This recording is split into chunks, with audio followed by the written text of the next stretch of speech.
How's it going, everyone? This is Just Lord at Just Lord's Gaming. Give me your just deserves with my Sega CD top 10. This is my number 10, Misadventures of Flink. This was a good game right here. It came out late, and I think in the Genesis era, and I had got this for the Sega CD. This was a good game right here. Graphically, I like the soundtrack in this game. And it did a little bit of everything for me. I mean, as play-wise, you know, bopping around, jumping around, stomping on these Vikings' heads and stuff like that. But, you know, give this Flink, Misadventures of Flink a try. This is a good game. Got my number 9 here. This is Soul Star. If you're a fan of Star Fox, this was your Star Fox on the Sega CD. This actually showed what the Sega CD could really do. I mean, not a lot of developers use the Sega CD to its max, and you know, this is one of the games, another showpiece title for it. This is one you pull out when your friends come over, like, yeah, look at this. It's a good game right here. But yeah, this is a good one right here. I believe they had like a 3D roaming, let you fly around on levels. But yeah, Soul Star, good game. Pick it up if you haven't played it. My number 8, I got the Amazing SpiderMan. I remember I had this on the Sega Genesis, and then when they made this is actually how you do another Spider-Man on the new system. I mean, they gave you more levels, they gave you more things to do. This little spider pinball thing here they gave you, it was, the first one was a little bit more level oriented. This one let you pick where you wanted to go and had a map and stuff like that. So this is like one of the good Spider-Man games in the 16-bit era. If you haven't played Spider-Man vs. Kingpin, pick that up. Got my number 7 here. Nobody really talks about Ultraverse Prime. The man with muscles on muscles, never met a weight he didn't want to lift. This was a comic book game. It was like Final Fight style. It was a good game. They got some crazy enemy design on this game once you get further through in the game. But this is a good game right here. I would try the Ultraverse Prime right here. That's a good one. And you see those muscles on muscles.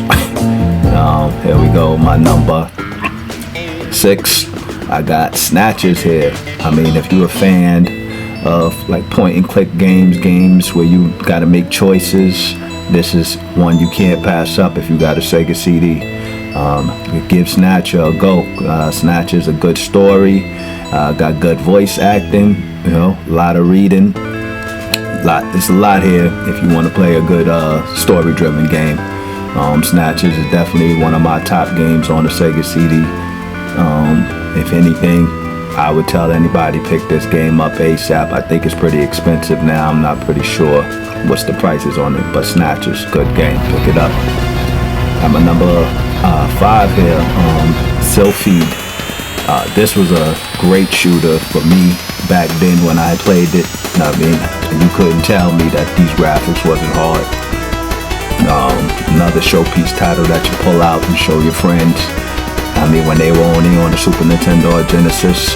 So yeah, this is a good one right here. I love this game. Definitely got a lot of levels, a lot of little effects going on. You know, back then I couldn't tell between a polygon or anything, so it was just fire to me. The Selfie, pick it up if you haven't played it. My number 4, they got the Earthworm Gym. This was like a special edition Earthworm Gym. I think they gave you an extra level, remixed the soundtracks. The levels was a little bit different, a little bit longer. They gave you a little bit of everything with this Earthworm Gym. That's why it's my favorite one. If you got any to pick out of all the consoles, I would definitely get the Sega CD version, which is the best one to me. I mean, if you're going to pick up Earthworm Gym. But yeah, Earthworm Gym, fabulous animation, like graphics at the time. This is definitely one of them. So if you see Earthworm Gym Special Editions, pick it up. One of the classics. We got number 3 here. We got Dragon's Lair. Actually, this comes from my older brother.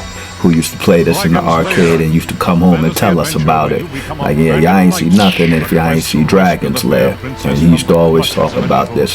So when it came out on the Sega CD and I was older, and I picked it up, you know what I mean? I was, oh, now I see what he was talking about. It was a good game.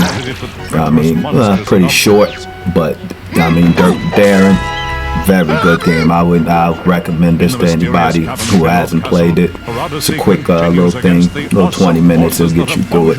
You know, fun little game. Dragon's Lair, pick it up if you haven't played it. My number 2, the Granddaddy Amor Final Fight CD. This is what I wanted from the Super Nintendo that I didn't get. They took my man Guy out of the game. They took off the 2-player mode. You know what I mean? And I seen this was coming to Sega CD, and I'm reading in the magazine, well, there's gonna be 2 players. They couldn't do that on Super Nintendo. So you know I had to pick this up, and definitely a classic on the Sega CD. Soundtrack is remixed. They added little voice cutscene in the beginning of the game. It's one of the best ones out there if you're going to play Final Fight besides the arcade. Pick up that Final Fight CD if you need to get that. And my number 1 game is definitely Sonic CD. This is my favorite Sonic game because they added a little bit more exploring to the level instead of trying to go through it fast. And that's what I liked about it. Going to the past and future, that gave you extra levels just to check out the different layouts of the levels.